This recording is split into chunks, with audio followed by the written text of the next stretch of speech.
പ്രധാനമന്ത്രി നരേന്ദ്രമോദി തൃശൂരിൽ വന്ന് പ്രസംഗിച്ചിട്ടുണ്ടായിരുന്ന ആ തേക്കിൻകാട് മൈതാനത്തില് ചാണകവെള്ളം തെളിച്ച് ശുദ്ധീകരണം നടത്തിയ ആളാണ് ഇന്ന് പാർട്ടിയുടെ യുവജന സംഘടനയായ യുവമോർച്ചയുടെ ജില്ലാ പ്രസിഡന്റ്.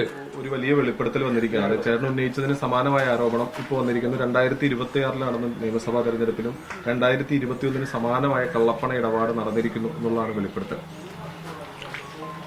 ഇതില് അന്ന് ഞാൻ ഈ വിവരങ്ങൾ പറഞ്ഞപ്പോ പാർട്ടി ഇത് മുഖവിലേക്ക് എടുക്കേണ്ടതായിരുന്നു. ആദ്യം തന്നെ ഈ പറഞ്ഞ കാര്യങ്ങൾ ഒരു ആരോപണമല്ല, ആ പറഞ്ഞ കാര്യങ്ങൾ വാസ്തവമാണെന്നുള്ളത് പാർട്ടി ആദ്യം അന്വേഷിച്ച് അതിന് വേണ്ട കാര്യങ്ങളാണ് ആദ്യം ചെയ്യേണ്ടതായിരുന്നത്. ഇത് സാധാരണ ഞാനൊക്കെ പ്രവർത്തിക്കുന്ന സമയത്ത് വർഷങ്ങളായിട്ട് നമ്മൾ പ്രവർത്തിക്കുമ്പോൾ ഞാനുൾപ്പെടെയുള്ള പഴയകാല പ്രവർത്തകരെല്ലാവരും കയ്യിലെ സ്വന്തം പണം എടുത്തിട്ടാണ് സംഘടനാ പ്രവർത്തനം നടത്തിയിട്ടുണ്ടായിരുന്നത്. ഇന്ന് അങ്ങനെയല്ല.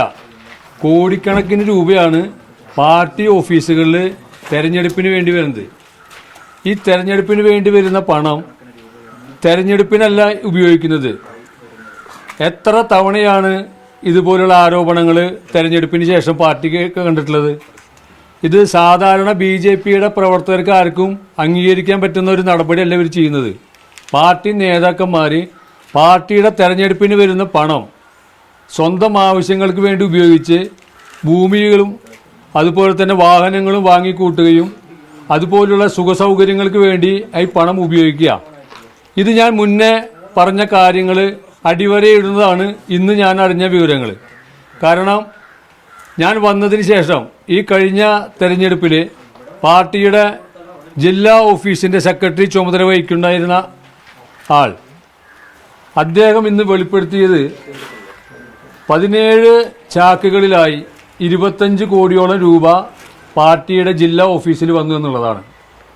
വളരെ ഗൗരവകരമായ ഒരു കാര്യമാണ് പാർട്ടിയുടെ ജില്ലാ ഓഫീസിലെ സെക്രട്ടറി പറഞ്ഞിട്ടുള്ളത്. കാരണം ഞാൻ 2021 9 കോടി രൂപ ഓഫീസിൽ വന്നു എന്നുള്ളതാണ് ഞാൻ കണ്ടിട്ടുള്ളതും പറഞ്ഞിട്ടുണ്ടായിരുന്ന കാര്യം. ഈ 2021 നിന്ന് 2026 തെരഞ്ഞെടുപ്പിലേക്ക് പാർട്ടി എത്തുമ്പോൾ പാർട്ടിയുടെ ജില്ലാ ഓഫീസിൽ വരുന്ന പണത്തിന്റെ കണക്ക് 4 ഇരട്ടി ആണ് വരുന്നത്. കഴിഞ്ഞ ഞാൻ പറഞ്ഞതിനായിട്ടും 9 കോടി രൂപയിൽ നിന്ന് 25 കോടി രൂപയിലേക്ക് എത്തി.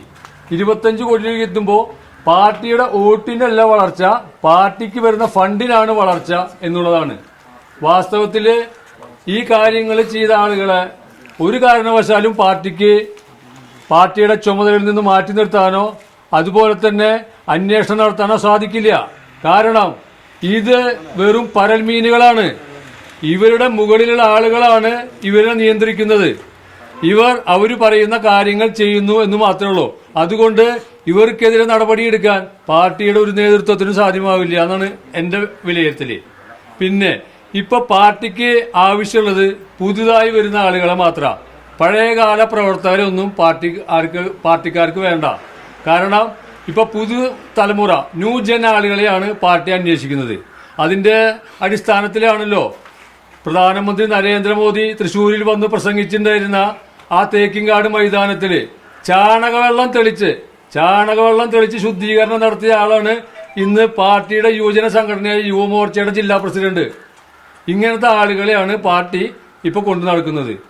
ഈ കോടിക്കണക്കിന് രൂപ ഇങ്ങനെ അഴിമതി നടത്തിയിട്ട് ഇവരുണ്ടാക്കിയിട്ട് ഇവരുടെ പാർട്ടിയിൽ ഇവർ വരുമ്പോൾ എന്തായിരുന്നു ഇവരുടെ ആസ്തി? പാർട്ടി അന്വേഷിക്കേണ്ടതാണ്. എന്തായിരുന്നു പാർട്ടിയിലേക്ക് വരുമ്പോൾ ഇവരുടെ ആസ്തി? ഇന്ന് എന്താണ് ഇവരുടെ ആസ്തി? ഇവരുടെ ബിനാമി ഇടപാടുകൾ എന്തെല്ലാം? ഇതെല്ലാം പാർട്ടി അന്വേഷിക്കണം. പാർട്ടി അന്വേഷിച്ചിട്ട് വേണം അടുത്ത നടപടികൾക്ക് വേണോ വേണ്ടെന്ന് പാർട്ടി ആദ്യം തന്നെ ഇത് തീരുമാനമെടുക്കട്ടെ. പാർട്ടി അന്വേഷിക്കണം. ഇവരുടെ സ്വത്ത് വിവരം വെളിപ്പെടുത്തണം.